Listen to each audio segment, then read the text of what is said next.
সংসদ সদস্যের শপথ নিলাম, গণভোট নিলাম না। যদি গণভোট বাতিল হয়ে যায় তাহলে সংসদ সদস্য পদও বাতিল হওয়ার আশঙ্কা আছে বলে বর্তমান যারা আইনজ্ঞ তারা এটা পর্যালোচনা করছেন। শেষে আমও যাবে, ছাড়াও যাবে। মাননীয় স্পিকার, আমি চ্যালেঞ্জ দিলাম, জামাত ইসলামের কোন নেতা বলেছে আমার কাছে যে জান্নাতের টিকিট আছে বিক্রি করছি? মাননীয় স্পিকার, আমাদের প্রথম চিন্তা হচ্ছে দুনিয়াতে আমরা কেউ থাকবো না, মরার পরে আমাদের আসল জায়গা। এখানে যা আলোচনা হচ্ছে সব দুনিয়া কেন্দ্রিকই আলোচনা হচ্ছে, আখেরাতে কি হবে এই চিন্তা কারো মনে নাই। আল্লাহ তাআলা সূরা আল ইমরানের 185 নম্বর আয়াতে বলেছেন, ফামান জুহজিহা আনিন নার ওয়া উদখিলাল জান্নাত ফাকাদ ফাজ। যে ব্যক্তি জাহান্নামের আগুন থেকে বাঁচতে পারলো সেই সত্যিকার সফল হবে, এবং জান্নাতে প্রবেশ করতে পারলো সেই সত্যিকার সফল হতে পারবে। মাননীয় স্পিকার, সংসদ লবিতে ঢোকার সময় আল্লাহর প্রতি পূর্ণ আস্থা এবং ঈমান, এটা দেখার পরে মনে হয় যে আল্লাহর প্রতি যদি ঈমান থাকে তাহলে তো আমাদের আইনের উৎস আল কোরআন, কোরআনের বিধান বাংলাদেশে চালু হওয়া উচিত ছিল। মাননীয় স্পিকার, শতকরা 90 জন মানুষ যারা কোরআনে বিশ্বাস করে, এই কোরআনে যে বিধানগুলো আছে 6666টি আয়াতের মধ্যে নট লেস দ্যান 1000 আয়াত belong to the positive order and not less than 1000 ayat belong to the negative order. 1000 আয়াত আছে যেগুলো হাবোধক আইন, 1000 আয়াত আছে যেগুলো নাবোধক নিষেধ।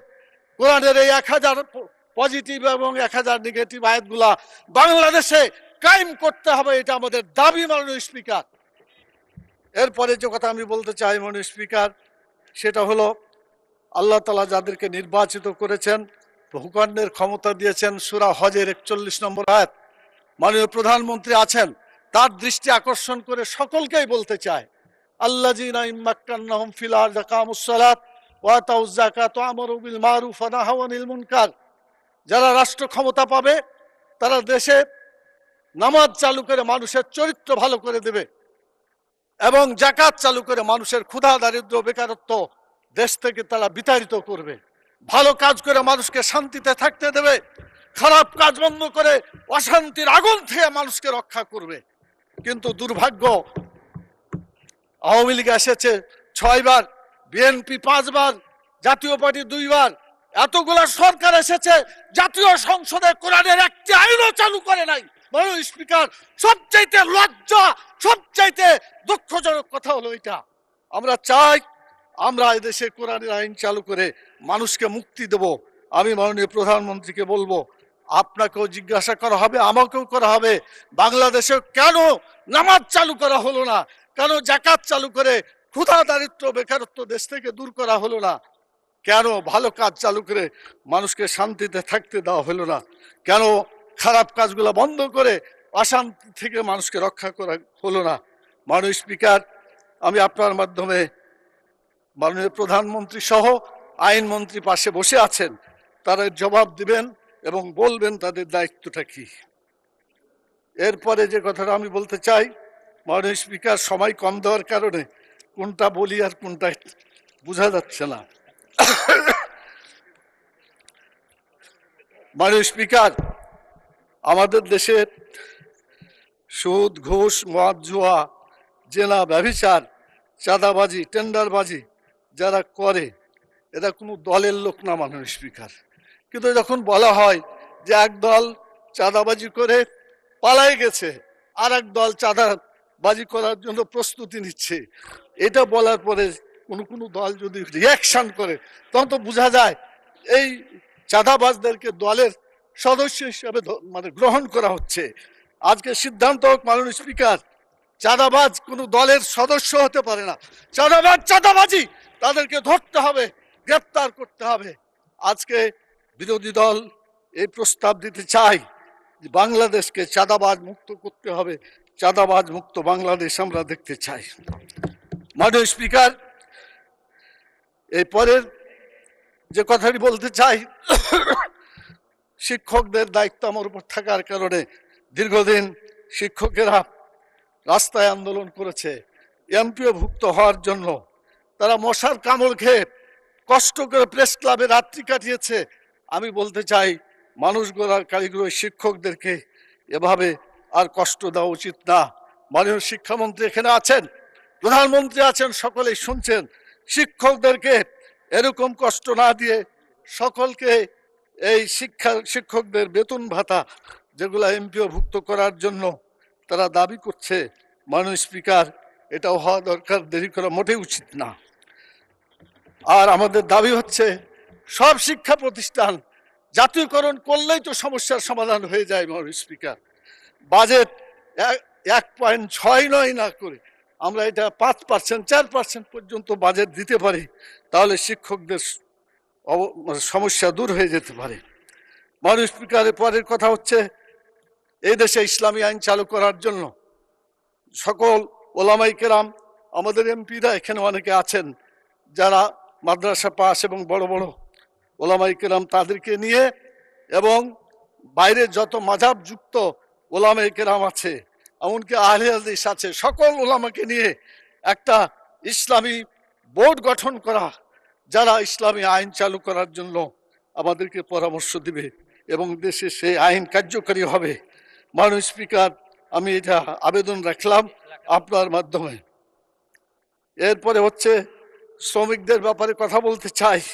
শ্রমিকরা অনেক কষ্টের মধ্যে আছে, তাদের বেতন বাড়ানো হয়নি, সর্বনিম্ন মজুরি বলা হয়, কিন্তু তারা এখন পর্যন্ত যা বলা হয়েছে, যা সিদ্ধান্ত হয়েছে, তা বাস্তবায়ন হচ্ছে না।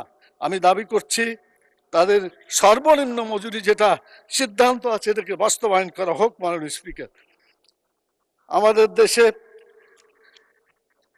সব জায়গায় একই দাবি করা হয়। মাননীয় স্পিকার,